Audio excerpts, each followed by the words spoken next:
आम्ही आरक्षण मागतोय, तुझी बायको नाही असं म्हणत थेट मुख्यमंत्र्यांवर पातळी सोडून टीका करणाऱ्या, मराठा आरक्षणाच्या मुद्द्यावरून राज्यातलं सगळं वातावरण पेटवून देणाऱ्या, कापूस घेऊन राहुल गांधींच्या भारत जोडो यात्रेत सामील होणाऱ्या, तसंच कधी राजू शेट्टींच्या तर कधी शरद पवारांच्या साथीनं राजकारण करणाऱ्या आणि एवढंच नाही तर पहलगाममध्ये जाऊन लाल चौकात आंदोलन करणाऱ्या पूजा मोरे जाधव यांना पुण्यातील फुले नगर नागपूर चाळ या प्रभागातून उमेदवारी जाहीर झाली होती। मात्र त्यांना उमेदवारी जाहीर होताच पुण्यातील भाजपाच्या स्थानिक पदाधिकाऱ्यांमध्ये नाराजीचा सूर उमटला आणि निष्ठावंत कार्यकर्त्यांना डावलून कायमच भाजपा विरोधी भूमिका घेणाऱ्या या पूजा मोरेंना उमेदवारी कशी मिळाली असा सवाल सगळीकडून उपस्थित झाला आणि त्यावरूनच पूजा मोरे सोशल मीडियावर सगळीकडे ट्रोल झाल्या। मात्र या सगळ्या ट्रोलिंग नंतर अखेर त्यांनी भावनाविवश होत आपला उमेदवारी अर्ज मागे घेतला। तेव्हा पूजा मोरेंच्या बाबतीत नेमकं काय काय घडलंय, त्यांनी आपला अर्ज मागे का घेतलाय हे समजून घेण्यासाठी हा व्हिडिओ शेवटपर्यंत नक्की बघा। पण तत्पूर्वी जर अजूनही तुम्ही आमचं चॅनल सबस्क्राइब केलं नसेल तर ते नक्की करा। नमस्कार, मी भाग्यश्री, आपण पाहताय बखर लाईव्ह।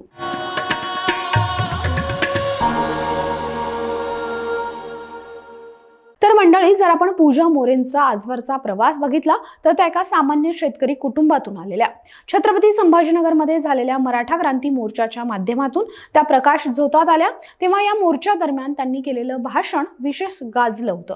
तेव्हाच आम्ही आरक्षण मागतोय, तुझी बायको नाही हे त्यांचं विधान चांगलंच व्हायरल झालं होतं। त्यानंतर 2017ला त्या राज्यातील सर्वात कमी वयाच्या पंचायत समिती सदस्य म्हणून निवडून आल्या होत्या। त्यानंतर त्यांनी शेतकऱ्यांचे प्रश्न मांडायचे म्हणून राजू शेट्टी यांच्या स्वाभिमानी शेतकरी संघटनेत प्रवेश केला। तेव्हा त्यांच्यातला आक्रमक बाणा बघून राजू शेट्टींनी त्यांच्यावर प्रदेशाध्यक्ष पदाची जबाबदारी दिली। या काळात त्यांनी पीक विमा आणि कर्जमाफीचा मुद्दा पुढे करत चक्क मुख्यमंत्री देवेंद्र फडणवीसांच्या महाजनादेश यात्रेला विरोध केला। तसंच 2020 मध्ये जेव्हा केंद्र सरकारनं लागू केलेल्या कृषी कायद्याच्या विरोधात पंजाब आणि हरियाणाचे शेतकरी एकवटले होते, तेव्हा त्या आंदोलनात सहभागी होऊन पूजा मोरेंनी भाषण केलं होतं। तेव्हा देखील त्यांचं मोदी सरकारला धारेवर धरणारं भाषण चांगलंच गाजलं होतं। तेव्हा त्यांची देखील चांगलीच चर्चा झाली। त्यानंतरच्या काळात जेव्हा राहुल गांधींनी भारत जोडो यात्रा काढली, तेव्हा देखील त्या शेतकऱ्यांचे प्रश्न मांडण्यासाठी हातात कापूस घेऊन राहुल गांधींच्या भेटीला गेल्या होत्या। ती भेट देखील तेव्हा चांगलीच चर्चेत आली होती।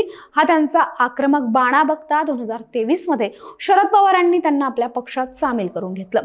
त्यानंतर जेव्हा राज्यात मनोज जरांगेंनी मराठा आरक्षणावरून वातावरण पेटवलं, तेव्हा याच पूजा मोरे यांनी आक्रमक स्टेटमेंट करत सरकारला धारेवर धरलं। तेव्हा त्यांचं धाडस बघता त्या आता निवडणुकीच्या रिंगणात उतरणार असल्याच्या चर्चा रंगत होत्या। त्यातूनच 2024च्या विधानसभा निवडणुकीत छत्रपती संभाजीराजेंनी त्यांना आपल्या पक्षात घेऊन गेवराई विधानसभा मतदारसंघातून उमेदवारीही दिली। तेव्हा देखील त्यांची उमेदवारी चांगलीच गाजली होती।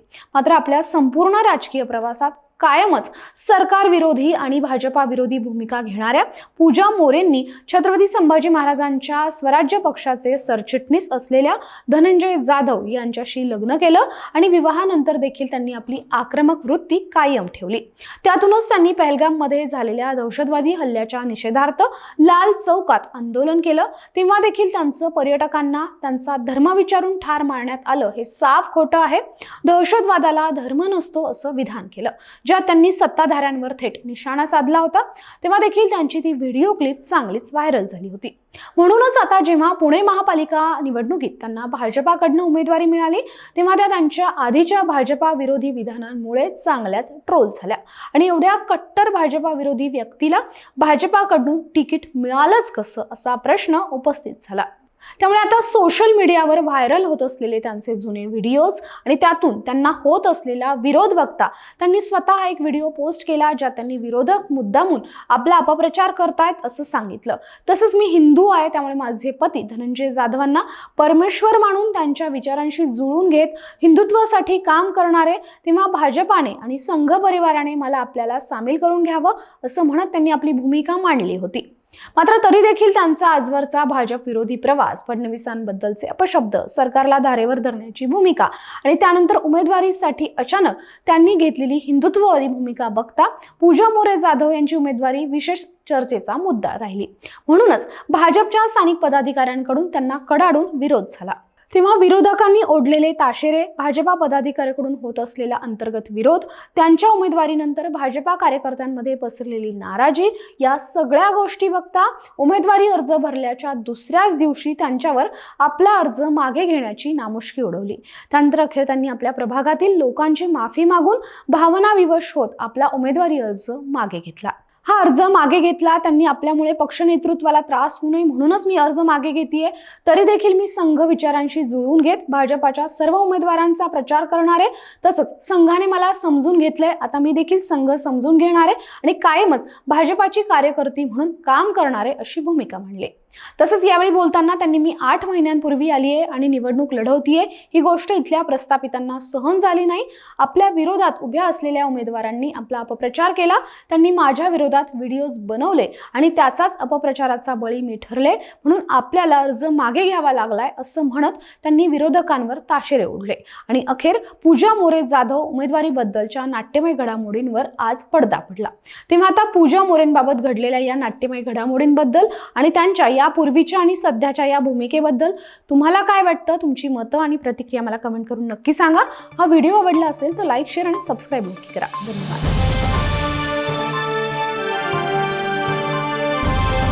समाजकारण, प्रशासन आणि राजकारणातल्या अचूक विश्लेषणासाठी बखर लाईव्हच्या सोशल मीडिया प्लॅटफॉर्म्सना लाईक, फॉलो आणि सबस्क्राईब करा।